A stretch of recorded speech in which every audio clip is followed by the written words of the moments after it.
This is me sitting quietly in my room, revealing my, as should I say it, reviewing my previous trades, the trade I took last week. Now, this is one part of forex trading that a lot of people are running from. In fact, it's actually the most hardest part of trading. If you're a trader, you can relate. Not every trader has the time to backtest. Not all traders have the time to look into their previous trade. All they want to do is take trades without backtesting. And this is what separates traders from gamblers. So if you're a trader and you don't backtest, you don't do review, like go back to your previous trades to check the trades that you took, then you're not going to go far in terms of trading. Traders can relate. If you're a good trader, you can relate. That backtesting will give you an insight of what you did wrong. Now help you to make some necessary corrections and then look for a way to forge ahead. That is what backtesting will do for you. Like for normal people, weekends are for clubbing, doing a lot of things that you may so like. But for traders, it's not the same. It is not so. Traders, for traders, especially the upcoming traders like me, I'm still trying to dip my roots into the soils, into trying to stand strong in the forex markets. My weekends are always for backtesting. This is a time where I go back to my previous trades to check the trades that I took, my mistakes, and how to correct them. And like I said before, this is the hardest part of trading. It seems to run away from this part because it's boring. Like you said, it's boring. And the truth is this: if you don't backtest, you will not be able to know your mistakes. If you don't review your trades, you won't be able to know the places that you go wrong. So what I do is this what we call the top-down analysis, where I go on a higher time frame, and then I'll be able to check the market to a smaller time frame. Now, it's called the top-down analysis.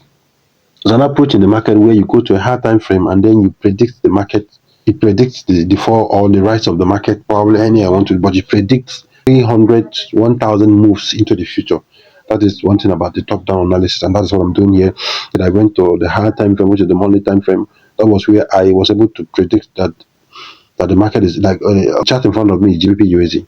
It's the Great British Pound versus the United States dollar. Okay, I was able to go on the higher time frame, which is the monthly time frame, then check. That was where I saw a bearish movement in GBP USD. GBP USD might be buying at the moment, but trust me, in no distant time, we're going to collapse downward. Okay, GBP USD is going to collapse to the down from what I've seen from my top-down analysis. Okay, this is me going from the monthly time frame. I went to the weekly time frame. That's where I saw that the market, there's a lot of price rejection, so many price rejection on a major resistance level, and the bearish movement is just about to start. Okay, the NFP came down. The NFP was able to push the market downward. So we're expecting a further push. Was it a push? Yeah, a further push to the downside. That's what we're expecting. Now I scaled to daily time frame and I saw that the market is ranging. The market was moving in a range, deep range. Okay. When I scaled to smaller, which is the 4 hours time frame, I saw the market was still respecting the daily time frame, which is the market was still ranging. So I now scaled to the 1 hour time frame. Now the 1 hour time frame is a place where I take my interest. 1 hour 30 minutes is a place where is the time frame where I take my interest. Now how do I take interest? Why do I take interest in the smaller time frame like 1 hour and 30 minutes? It's for me to be able to get a little risk and a high reward. Now if you trade on the high time frame, your risk is going to be very high. But when you get to a smaller time frame, you'll be able to get a smaller risk. That means you'll be risking something very small to get something huge. That is one thing about trading on the high time on the lower time frame. That's something I did, and that was what I did here. So I scaled to the weekly time frame, the 1 hour time frame. So I was able to predict that okay, since the market is in the range, okay, the next move, since you're down on a very upward zone, and the next move you're going to go is upward.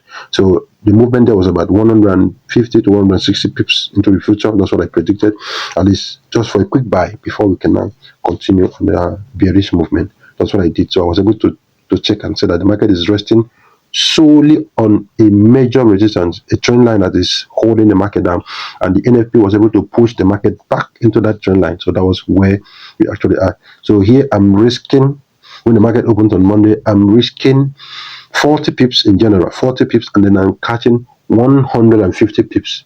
first is a good risk to reward ratio. We call it that. That's about 1:3 risk to reward ratio. Okay, so that is how I trade. It's going to be a swing trading for sure. It's a swing trading for sure. It might take up to 2-3 days for us to get there, but eventually we'll get there. That is how I do my analysis. And if you want to learn how to analyze the market just like I'm doing now, I mean, it's very free. It's very. You don't need complicated indicators. You don't need anything to tell you where the market is going.